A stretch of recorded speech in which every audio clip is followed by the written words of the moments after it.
قوم عاد تاریخ کی طاقتور ترین قوم گزری ہے۔ ان کی طرف ہود علیہ السلام مبعوث کیے گئے تھے، لیکن قوم عاد نے ان کا انکار کیا اور اللہ نے ان پر عذاب نازل کر کے انہیں تباہ کر ڈالا۔ قوم عاد ارم نام کی بستی میں رہنے والے تھے، اس لیے انہیں عاد ارم بھی کہا جاتا ہے۔ یہ علاقہ عدن کے گرد و نواح میں آباد تھا۔ یہ لوگ بہت لمبے قد اور مضبوط قامت کے لوگ تھے۔ اپنی طاقت و قوت کے بلبوتے پر یہ لوگ بہت جلد پورے یمن پر قابض ہو گئے۔ ان پر کئی بادشاہوں نے حکومت کی، مگر دو بادشاہ ایسے آئے جن کی حکومت عظیم اور جاہ و جلال والی تھی۔ ایک کا نام شدید اور دوسرے کا نام شداد تھا۔ دونوں بھائی تھے اور اپنے زمانے میں بے شمار لشکر اور خزانے جمع کیے تھے۔ یہ دونوں بھائی ارم بن سام بن نوح کی اولاد میں سے تھے۔ ان کی کل حکومت عمان، یمن، عدن اور شمالی عرب کے علاقوں میں تھی۔ جب شدید کی موت واقع ہوئی تو پوری حکومت شداد کو مل گئی۔ اس نے تمام قبائلی سردار اور بادشاہوں کو اپنا مطیع اور فرما بردار بنا لیا، اور اس طرح پورا جنوبی عرب اس کی قلم رو میں شامل ہو گیا۔ اس نے اپنی حکومت کو عروج تک پہنچا دیا۔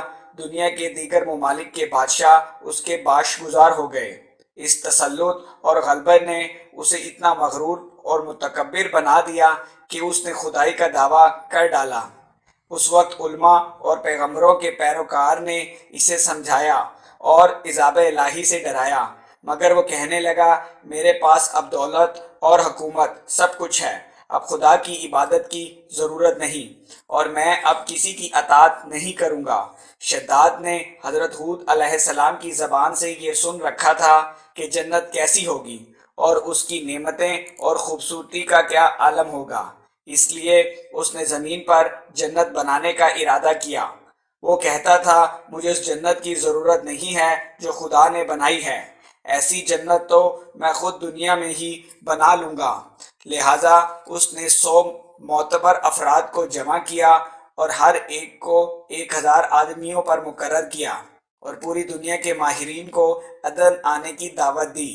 اس نے اپنے بھانجے ضحاک کو، جو اس وقت ایران کا بادشاہ تھا، اسے حکم دیا کہ جتنا سونا چاندی جمع ہے میرے پاس بھیج دو۔ ضحاک نے ایسا ہی کیا۔ اس نے تمام حکمرانوں اور سرداروں کو یہ حکم دیا کہ سونے اور چاندی کی کانوں سے اینٹیں بنوا کر بھیجیں، اور کوہ عدن کے متصل ایک مربع شہر جو 10 کوس چوڑا اور 10 کوس لمبا ہو بنانے کا حکم دیا۔ اس کی بنیادیں اتنی گہری کھدوائی کہ پانی کے قریب پہنچا دی، پھر ان بنیادوں کو سنگ سلمانی سے بھروا دیا۔ جب بنیادیں بھر کر زمین کے برابر ہو گئی تو اس پر سونے اور چاندی کی اینٹوں کی دیواریں چنی گئی۔ ان دیواروں کی بلندی اس زمانے کے حساب سے 100 گز مقرر کی گئی۔ جب سورج نکلتا تو دیوار کی چمک سے اس پر نگاہیں نہیں ٹھہرتی تھی۔ یوں شہر کی 4 دیواری بنائی گئی۔ اس کے بعد 4 دیواری کے اندر 1000 محل تعمیر کیے گئے۔ ہر محل 1000 ستونوں والا تھا۔ ہر ستون جواہرات سے بھرپور تھے۔ پھر شہر کے درمیان میں ایک نہر بنوائی گئی، اور ہر محل میں اس نہر سے چھوٹی چھوٹی نہریں لے جائی گئی۔ ہر محل میں حوض اور فوارے بنوائے گئے۔ ان نہروں کی دیواریں یاقوت، زمرد، مرجان اور نیلم سے سجا دی گئی۔ نہروں کے کناروں پر ایسے مصنوعی درخت بنائے گئے جن کی جڑیں سونے اور پتے زمرد کے تھے۔ ان کے پھل موتی اور یاقوت کے بنوا کر ان پر ٹانگ دیے گئے۔ شہر کی دیواروں اور دکانوں کو مشک زعفران، عنبر و گلاب سے سیکل کیا گیا۔ یاقوت و جواہرات کے خوبصورت پرندے چاندی کی اینٹوں پر بنوائے گئے، جن پر پہرے دار اپنی اپنی باری پر آ کر پہرے کے لیے بیٹھتے تھے۔ جب تعمیر مکمل ہو گئی تو حکم دیا سارے شہر میں ریشم کے قالین بچھا دیے جائیں۔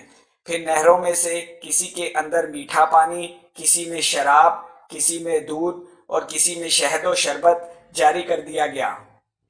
روایتوں میں آتا ہے کہ اس جنت کو بنانے میں 300 سال لگے، اور شداد کی عمر 900 سال کے قریب تھی۔ باغ ارم کے مکمل ہونے کے بعد وہ اپنے لاؤ لشکر کے ساتھ متکبرانہ انداز میں شہر کی طرف روانہ ہوا۔ جب قریب پہنچا تو تمام شہر کے لوگ اس کے استقبال کے لیے دروازے کے پاس آ گئے اور ہیرے و جواہرات نچھاور کرنے لگے۔ ابھی اس نے گھوڑے کی ایک رکاب سے پاؤں نکال کر دروازے کی چوکھٹ پر رکھا ہی تھا کہ اس نے ایک اجنبی شخص کو اپنے قریب کھڑا دیکھا۔ اس نے پوچھا، تم کون ہو؟ اس نے کہا، میں ملک الموت ہوں۔ پوچھا، کیوں آئے ہو؟ اس نے کہا، تیری جان لینے۔ شداد نے کہا، مجھ کو اتنی مہلت دے دو کہ میں اپنی بنائی ہوئی جنت کو دیکھ لوں۔